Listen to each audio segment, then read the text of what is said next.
Welcome back. We'll now go back to looking at a type of Fianchetto King's Indian, and that's the immediate 2g3.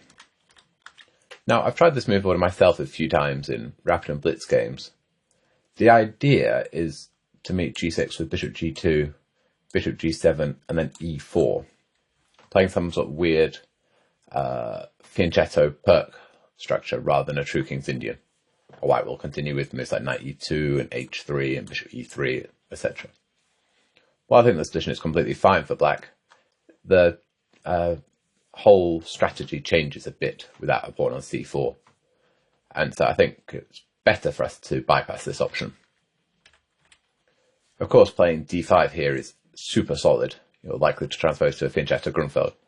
But again, we're trying for something a bit more ambitious than this. Instead, I think we should follow Cotronis' recommendation of playing c5. It fits well with our repertoire anyway, and it kind of exploits that g3 was a bit premature. We immediately put pressure on the pawn on d4. The one thing to bear in mind here is that we're not committed to playing g6. We probably will, especially after white's main move of d5, and we'll play b5, but later we'll go back to g6. But if white grabs the pawn on c5, or threatens to, then it might be better to push the e-pawn instead. We'll see. d5, I think, is the only really challenging move here.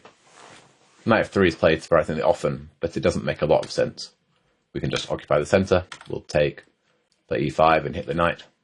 This is something like a reverse Grunfeld of some description, but it's a very comfortable version for us because white hasn't had the option of exchanging knights on c6. He has to drop it back and be passive instead, and so we can just occupy the centre. Now a5 threatens to trap the knight with a4 and forces a concession out of white. And then let's force another one. After c3 we can just drop back when both white's knights are now rather loose. White would have preferred to be able to have the option of developing its knight to c3, while white has spent, 3 tempi putting the knight on b3, and it's doing nothing there. It's just on a bad square. So, castle, castle. We just play normal moves. Next we'll play knight c6, and our centre promises us a very pleasant advantage and straightforward game. Okay, it's not a King's Indian, but you can't have everything. Still, this is a nice position. c3 is a tricky move, where again I would move away from our usual plan of the kingside Fianchetto, sadly. The problem is that if g6, white can take on c5, and it's annoying to get that pawn back. So instead, let's just take the centre with d5. But here we have quite a good version by just developing our pieces. White is able to take immediately on c5, but this after a5, just making sure it's going to be difficult to control, to support the pawn with b4. This is the worst version for white of taking next move. For example, here, d takes c5. We'll play a5 anyway, so I want to stop b4. And this pawn on c5 is now just going to be very weak. Knight f3. White could try other moves like bishop g5, but e6, and we'll take this pawn back next move. Or c4, then we'll play d4, and again we'll play e5 this time, and then once again regain the pawn with a nice advantage with the centre. So white develops knight f3, e5, we're ready to take. White can hold on to it with bishop e3 and queen d2, but he's rather passive here, and the pawn is still likely to fall very shortly. We could just castle and play bishop e6 again with a pleasant advantage. It's not really clear what white's whole setup is doing.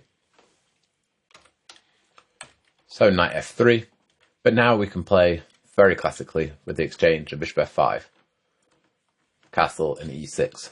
Now, I appreciate that this isn't a King's Indian, but still it's a very good version of a Reti or Catalan or something for us. The problem for white is that without c-pawns, it's very difficult to actually get anywhere. White doesn't want to play c4 and exchange the pawns and Fianchetto his bishop, because the bishop is now hitting granite on d5. There's no way of actually getting any further. If the c-pawns were still on the board, white would aim to play for the e4 break, eventually. Knight c3, rook e1, knight d2, and try and get e4. The problem for white is it's not so easy to achieve, and even if he does, he'll just be left with the weak IQP. So it's very difficult for him actually to find a constructive plan here. The bishop is simply misplaced on g2. Meantime, we'll just develop our pieces.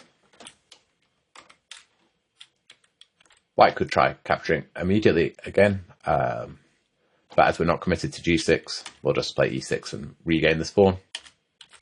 White can't hold on to it this time. Playing b4 is way too loose. We exchange. We'll attack this pawn on b4. The problem is a3 is not possible because we just take, as the rook would be hanging. And try to defend with bishop d2, fails to knight d5. We both attack the pawn on b4 and throwing queen f6, trapping the rook on a1. So white isn't able to hold on to this pawn, so it needs to just develop. And now we're a tempo up on a normal position. For example, a semi-Tarrasch style position after knight 3 d5, or pure Tarrasch. Generally, white would only take on c5 once black had committed to bishop e7. So you'd have to move the bishop twice to take the pawn on c5. Here, we've taken it in one go. So the extra tempo is very useful. We can just develop our pieces. And here, if you want to be solid, then queen takes d5 is perfectly fine. While e takes d5 will be just a tempo up on a Tarrasch variation. In the Tarrasch, white has to deal with black having an initiative already. So with an extra tempo, it's very useful for us. But the main move is d5. And here I think we should play another Benko-style hybrid with b5. Taking control of the c4 pawn and thereby weakening white's control of the d5 square. White normally simply develops here. a4 is rare, but it was a choice by Kirill Stupak, who is a grandmaster who specializes in playing 2g3. I think we should just push. And now after c4 we have a choice that we saw earlier in the Fianchetto lines. We can take, but this time I think white's going to be quite quick if we play bc with knight takes, and he can occupy the centre fast. So I think we should decline and simply develop our pieces. We'll play for the e6 break once we move the rook off the long diagonal. We just play some normal moves, play a5 and rook a7 as the fastest way to get off the g2 or h1 to a8 diagonal with that g2 bishop. And now with the rook off, we're ready to play e6 and start undermining the centre. White's still lacking a good square for his knight on b1. c4 is also played surprisingly often, but now we can simply take. It's going to take white quite a while to regain this pawn. We saw these kind of positions back in the Fianchetto chapters too, that if white isn't careful, then we'll just hold on to this pawn with bishop a6. Knight c3, d6. Oh, we don't need to know anymore. We'll play g6, bishop g7 castle. This is a much less critical version of various things that we examined in the Fianchetto lines that were already very comfortable for us when we're playing these Benko gambit positions where we're currently a pawn up rather than a pawn down. So white normally plays bishop g2. Let's just block that long diagonal with d6 and g6. Now if white just plays slowly, I think we've just got a better version of our normal blinds because we got in b5 so easily. We didn't need to support it at all. So I think that the only thing we need to check, but otherwise we know how we'll play bishop d7, castle, a5, knight d7, just carry on expanding, maybe play for the e6 break once we've made sure that there's no problems down the long diagonal. The only thing we have to watch out for is white trying to get in e5 before we've completed our development. And therefore I think f4 is the only critical move. We complete our development and e5, the point. Now we don't want to take because the long diagonal will be a problem. So we just drop the knight back. Now white could continue pushing and take. We have opened the long diagonal and we're losing the exchange, but the pawn on e6 is also dropping. And I think we'll just have fantastic compensation. We exchange for a pawn down, so normally 1 point down, but we've got fantastic control of the light squares as well as a good bishop on g7. And the pawn on f4 is really getting in the way, just weakening the white's position further. So central pawns, light squares, dark squares, lots of squares. Play on both sides of the board. Very good compensation. So a4 was tried against Maxim Matlikov, Russian grandmaster. And here, I think, let's just develop our pieces. Bishop b7, not giving another option for e6. We're threatening now to take on e5, because there's no funny business with d6. So white needs to take, and then we don't need to recapture either pawn yet. Let's castle. Give white some big problems with that king stuck in the center. He can't get away with taking out pawns, because he'll have to rush his king to safety.